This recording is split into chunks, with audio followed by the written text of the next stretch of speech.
Hi hello ನಮಸ್ತೆ ಸ್ನೇಹಿತರೆ. ನೀವು ನೋಡ್ತಾ ಇದ್ದೀರಾ ಕರಿಯರ್ ಬೂಸ್ಟರ್ ಕನ್ನಡ ಯೂಟ್ಯೂಬ್ ಚಾನಲನ್ನು. ಸ್ನೇಹಿತರೆ, ಯಾರೆಲ್ಲ ಮೊದಲನೇ ಬಾರಿಗೆ ನಮ್ಮ ಚಾನಲ್ಗೆ ತಾವು ಭೇಟಿ ಕೊಡ್ತಿದ್ದೀರಾ ದಯಮಾಡಿ ಸಬ್ಸ್ಕ್ರೈಬ್ ಆಗೋದನ್ನು ಮರಿಬೇಡಿ ಸ್ನೇಹಿತರೆ. ಹಾಗೆಯೇ ಈ ವಿಡಿಯೋ ಇಷ್ಟ ಆಗಿದ್ರೆ ಲೈಕ್ ಮಾಡಿ, ಶೇರ್ ಮಾಡಿ, ಕಮೆಂಟ್ ಮಾಡೋದನ್ನು ಸಹ ಮರಿಬೇಡಿ ಸ್ನೇಹಿತರೆ. ಆ, ಯಾರೆಲ್ಲ ಪೋಸ್ಟ್ ಗ್ರಾಜ್ಯುಯೇಷನ್ ಎಜುಕೇಷನನ್ನು ಕಂಪ್ಲೀಟ್ ಮಾಡಿದ್ದೀರಾ, ಹಾಗೆಯೇ ಅದ್ರ ಜೊತೆಗೆ ಯಾರೆಲ್ಲ ಕೆಸೆಟ್ ಮತ್ತು ನೆಟ್ನ ಕ್ವಾಲಿಫೈ ಆಗಿರ್ತೀರಾ, ತಮ್ಮೆಲ್ಲರಿಗೂ ಒಂದು ಸಿಹಿ ಸುದ್ದಿ ಅಂತಲೇ ಹೇಳ್ಬೋದು. ಹೌದು, ಏನು ಅದು ಸಿಹಿ ಸುದ್ದಿ ಅಂತ ಹೇಳಿದ್ರೆ, ತಾವೆಲ್ಲರೂ ಕೂಡ ತುಂಬ ಕಾತರರಾಗಿ ಕಾಯ್ತಾ ಇರತಕ್ಕಂತಹ ಸಹಾಯಕ ಪ್ರಾಧ್ಯಾಪಕರ ನೇಮಕಾತಿಗೆ ಸಂಬಂಧಪಟ್ಟಂತೆ ಮಾನ್ಯ ರಾಜ್ಯ ಸರ್ಕಾರದಿಂದ ಏನು ಬೆಳಗಾವಿ ಅಧಿವೇಶನ ನಡೀತಾ ಇದೆ, ಅಲ್ಲಿ ಕೆಲವೊಂದು ಪ್ರಶ್ನೆಗಳಿಗೆ ಸಂಬಂಧಪಟ್ಟಂತಹ ಒಂದು ಉತ್ತರಗಳನ್ನು ನೀಡಲಾಗಿರುತ್ತೆ ಸ್ನೇಹಿತರೆ. ಅದಕ್ಕೆ ಸಂಬಂಧಪಟ್ಟಂತಹ ಒಂದು ಅಧಿಕೃತ ಮಾಹಿತಿಯನ್ನು ತಮ್ಮೊಂದಿಗೆ ಹಂಚಿಕೊಳ್ಳಲಾಗ್ತಾ ಇದೆ ಸ್ನೇಹಿತರೆ. ತಾವೆಲ್ಲರೂ ಕೂಡ ಮಿಸ್ ಮಾಡದೆ ಕೊನೆ ತನಕ ವಿಡಿಯೋ ನೋಡಿದರೆ ಖಂಡಿತವಾಗ್ಲೂ ತಮಗೆ ಅದು ಏನು ವಿಷಯ ಅಂತ ಹೇಳಿ ಗೊತ್ತಾಗುತ್ತೆ ಸ್ನೇಹಿತರೆ. ಬನ್ನಿ ತಡ ಮಾಡದೆ ವಿಡಿಯೋನ ಸ್ಟಾರ್ಟ್ ಮಾಡೋಣ ಸ್ನೇಹಿತರೆ. ತಾವಿಲ್ಲಿ ನೋಡ್ತಾ ಇದ್ದೀರಾ, ಈ ಚಳಿಗಾಲದ ಅಧಿವೇಶನ ಬೆಳಗಾವಿಯಲ್ಲಿ ನಡೀತಾ ಇದೆ. ಆ ಅಧಿವೇಶನದಲ್ಲಿ ಕೆಲವೊಂದು ಶಾಸಕರು ಕೇಳಿರ್ತಕ್ಕಂತಹ ಪ್ರಶ್ನೆಗಳಿಗೆ ಸಂಬಂಧಪಟ್ಟಂತೆ ರಾಜ್ಯ ಸರ್ಕಾರ ನೀಡಿರ್ತಕ್ಕಂತಹ ಅಧಿಕೃತ ಒಂದು ಉತ್ತರಗಳನ್ನು ಇಲ್ಲಿ ನಾವು ನೋಡಬಹುದು.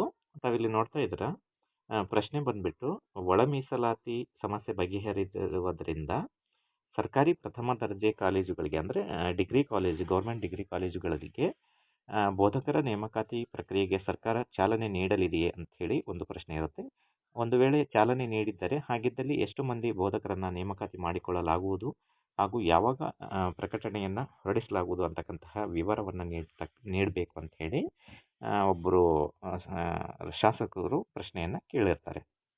ಅದಕ್ಕೆ ಸಂಬಂಧಪಟ್ಟಂತೆ ಅಧಿಕೃತವಾಗಿ ರಾಜ್ಯ ಸರ್ಕಾರದಿಂದ ಉತ್ತರವನ್ನು ಕೊಡಲಾಗಿರುತ್ತೆ ಸ್ನೇಹಿತರೆ. ಆ ಉತ್ತರ ಏನು ಅಂತಕ್ಕಂಥದ್ದನ್ನು ನಾವು ನೋಡೋದಾದರೆ, 2025-26ನೇ ಸಾಲಿನ ಮಾನ್ಯ ಮುಖ್ಯಮಂತ್ರಿಗಳ ಆಯವ್ಯಯ ಭಾಷಣದ ಖಂಡಿಕೆ 124ರಲ್ಲಿ, ಅಂದರೆ 2025-26ನೇ ಸಾಲಿನ ಬಜೆಟ್ ಏನು ಮಾನ್ಯ ಮುಖ್ಯಮಂತ್ರಿಗಳು ಮಂಡಿಸಿದ್ರು, ಅಲ್ಲಿರ್ತಕ್ಕಂತಹ ಖಂಡಿಕೆ 124ರಲ್ಲಿ ಸರ್ಕಾರಿ ಪ್ರಥಮ ದರ್ಜೆ ಕಾಲೇಜುಗಳು, ಇಂಜಿನಿಯರಿಂಗ್ ಕಾಲೇಜುಗಳು ಮತ್ತು ಪಾಲಿಟೆಕ್ನಿಕ್ ಕಾಲೇಜುಗಳಲ್ಲಿ ಖಾಲಿ ಇರತಕ್ಕಂತಹ 2000 ಬೋಧಕ ಸಿಬ್ಬಂದಿ ಹುದ್ದೆಗಳನ್ನು ಭರ್ತಿ ಮಾಡಲು ಕ್ರಮ ವಹಿಸಲಾಗುವುದು ಅಂತಕ್ಕಂತಹ ಒಂದು ಮಾತನ್ನು ಆ ಬಜೆಟ್ನಲ್ಲಿ ಘೋಷಿಸಲಾಗಿತ್ತು.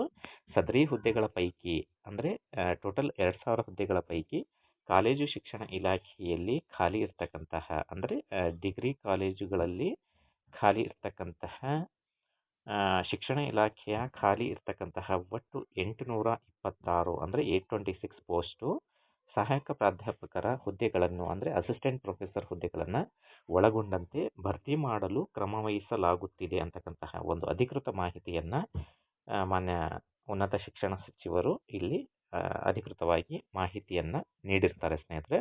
ಹಾಗಾಗಿ ಯಾರೆಲ್ಲ ಕೆಸೆಟ್ ಮತ್ತು ನೆಟ್ ಕ್ವಾಲಿಫೈ ಆಗಿರ್ತೀವಿ, ತಾವೆಲ್ಲರೂ ಕೂಡ ತಡ ಮಾಡದೆ ಇಂದಿನಿಂದಲೇ ತಾವು ಪ್ರಿಪ್ರೇಷನನ್ನು ಮಾಡಿದರೆ ಖಂಡಿತವಾಗ್ಲೂ ಪ್ರಾಬಬ್ಲಿ ಒಂದು 2-3 ಮಂತ್ಸ್ ಒಳಗಡೆ ಈ ನೋಟಿಫಿಕೇಶನ್ ಕೂಡ ಹೊರ ಬೀಳುವ ಸಾಧ್ಯತೆ ತುಂಬ ನಿಚ್ಚಳವಾಗಿದೆ ಸ್ನೇಹಿತರೆ. ಹಾಗಾಗಿ ತಾವೆಲ್ಲರೂ ಕೂಡ ತಡ ಮಾಡದೆ ಇಂದಿನಿಂದಲೇ ಅಧ್ಯಯನವನ್ನು ಪ್ರಾರಂಭ ಮಾಡಿದರೆ ತಾವು 2026ರಲ್ಲಿ ಸಹಾಯಕ ಪ್ರಾಧ್ಯಾಪಕರ ಹುದ್ದೆಯನ್ನು ಗಿಟ್ಟಿಸಿಕೊಳ್ಳುವಲ್ಲಿ ಯಶಸ್ವಿಯಾಗ್ತೀರಾ ಸ್ನೇಹಿತರೆ. ಈ ವಿಡಿಯೋ ತಮಗೆ ಇಷ್ಟ ಆಗಿದ್ದರೆ ಲೈಕ್ ಮಾಡಿ, ಶೇರ್ ಮಾಡಿ, ಕಮೆಂಟ್ ಮಾಡಿ, ಹಾಗೆಯೇ ಸಬ್ಸ್ಕ್ರೈಬ್ ಆಗೋದನ್ನು ಸಹ ಮರಿಬೇಡಿ. ಧನ್ಯವಾದಗಳು.